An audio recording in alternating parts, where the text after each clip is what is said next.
Pada tanggal 14 Januari 2024, 100 hari setelah serangan 7 Oktober, juru bicara Hamas, Abu Ubaidah, mengeluarkan pernyataan tentang motif serangan mereka pada tanggal 7 Oktober. Di antara isi pidatonya, ia membahas tentang hal-hal yang memprovokasi Hamas untuk menyerang Israel.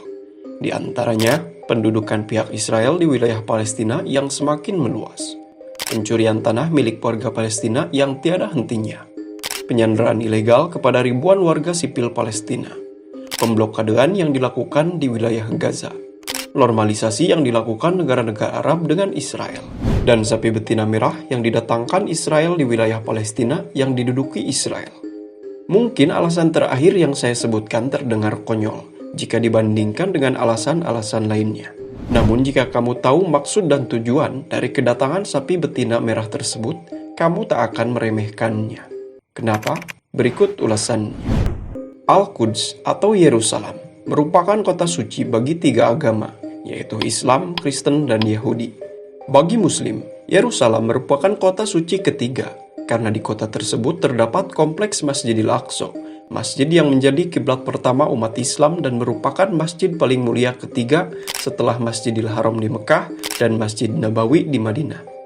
Bagi pemeluk agama Yahudi, kompleks Masjidil Aqsa tersebut dipercaya sebagai kompleks Bukit Bait Suci atau sering disebut Kuil Sulaiman. Disebut demikian karena Raja Sulaiman dipercaya sebagai orang yang pertama membangun tempat ibadah tersebut. Kemudian kuil tersebut dihancurkan oleh orang Babilonia ketika Yerusalem ditaklukkan oleh Nebukadnezar.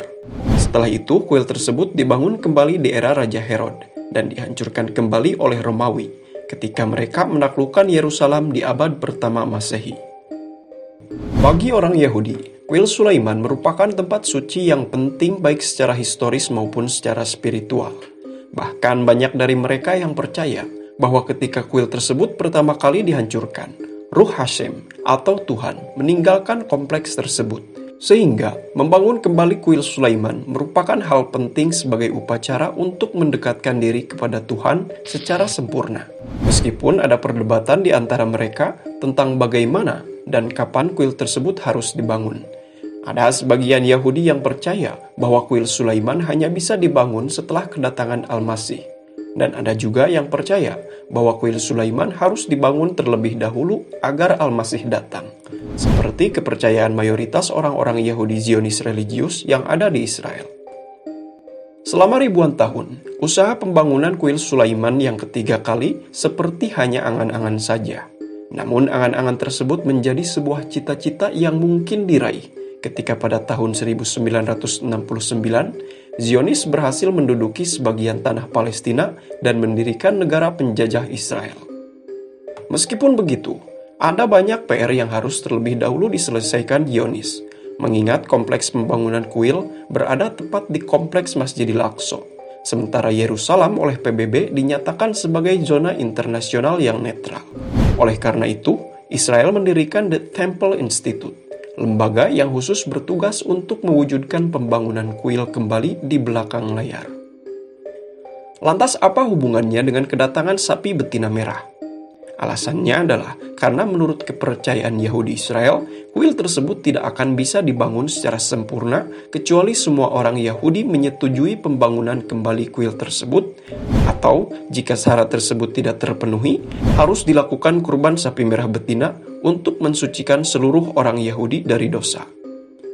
Penjelasan mengenai kriteria sapi yang akan dikurbankan bisa ditemukan dalam kitab Bilangan 19 ayat 1-5. As that God spoke to Moses and Aaron saying, "This is the ritual law that God has commanded, instruct the children of Israel to bring you a red cow without blemish, in which there is no defect, and on which no yoke has been laid." So it says that we're supposed to take a perfectly red cow with no white hairs or dark hairs at all, and a cow that no yoke has ever been on. So as a result, it's very, very rare to find a baby cow that is completely red. Sapi dengan kriteria tersebut sangatlah langka, sehingga sangat sulit untuk ditemukan. Oleh karena itu, orang Yahudi percaya bahwa pelaksanaan ritual kurban tersebut hanya pernah dilakukan selama 9 kali. Pertama di era Nabi Musa, dan yang terakhir 2000 tahun lalu di abad pertama Masehi. Mereka juga percaya bahwa pelaksanaan ritual kurban ke-10 tersebut akan menjadi kunci dibangunnya kuil untuk yang ketiga kalinya, yang akan menjadi pintu kedatangan Al-Masih. Pada bulan September 2022, 5 sapi dengan kriteria tersebut ditemukan di Texas, Amerika Serikat. Mendengar hal itu, The Temple Institute langsung mengecek dan membeli sapi-sapi tersebut dengan mengeluarkan dana sekitar $500.000 Amerika, sekitar 7,5 miliar rupiah. Sapi-sapi tersebut dikirim ke Israel melalui pesawat, namun tidak langsung disembelih, mengingat pada saat itu usianya masih terlalu muda, belum genap 3 tahun. Pada bulan April tahun ini, sapi-sapi tersebut genap berusia 3 tahun, sehingga kurban bisa dilaksanakan. Diperkirakan ritual kurban tersebut akan dilaksanakan pada perayaan Paskah tahun ini, yaitu pada tanggal 22 April 2024. Itulah sebabnya, akhir-akhir ini, The Temple Institute telah menyiapkan persyaratan-persyaratan kurban, seperti penyembelihan harus dilakukan oleh pendeta suci yang merupakan keturunan Nabi Harun. Penyembelihan harus dilakukan di tanah sekitar Bukit Zaitun, sebelah timur kompleks kuil, dan tanah tersebut telah dimiliki oleh The Temple Institute. According to those working on the project, the ceremony of the red heifer needs to be performed on the Mount of Olives and in a place that would have looked directly into where the temple stood. The land I'm standing on, bought 12 years ago, fits both of those standards. It's had to be exactly at the front, a place that the priest that made this ceremony can see the holy of the holy place. Bukan hanya itu saja, The Temple Institute juga telah menyiapkan alat bangunan yang terbuat dari berlian untuk alat pembangunan kuil, karena menurut mereka, besi tidak bisa digunakan untuk memahat batu yang digunakan dalam bahan bangunan kuil. Mereka juga telah menyiapkan berbagai ornamen-ornamen kuil. Dari sini, kita paham kenapa Hamas menganggap kedatangan sapi betina merah sebagai salah satu bentuk provokasi dari Israel. Karena kedatangan sapi-sapi tersebut menunjukkan tujuan Israel untuk membangun kuil yang tentunya harus menghancurkan kompleks Al-Aqsa terlebih dahulu. Hal itu bisa dibuktikan dengan penggalian yang dilakukan di sekitar kompleks Al-Aqsa dengan alasan penggalian untuk kebutuhan arkeologi. Namun hanya bisa dilihat dan diikuti oleh orang Israel. Bukan hanya itu saja, The Temple Institute juga menganggap orang Palestina sebagai kaum Amalek modern yang harus dimusnahkan. Bahkan klaim tersebut juga pernah dinyatakan oleh psikolog Benjamin Netanyahu. Bayangkan, jika pembangunan kuil itu benar-benar terjadi, kemungkinan besar akan menjadikan penjajahan Israel di Palestina menjadi perang dalam ruang lingkup global, yang tentunya akan melibatkan banyak negara.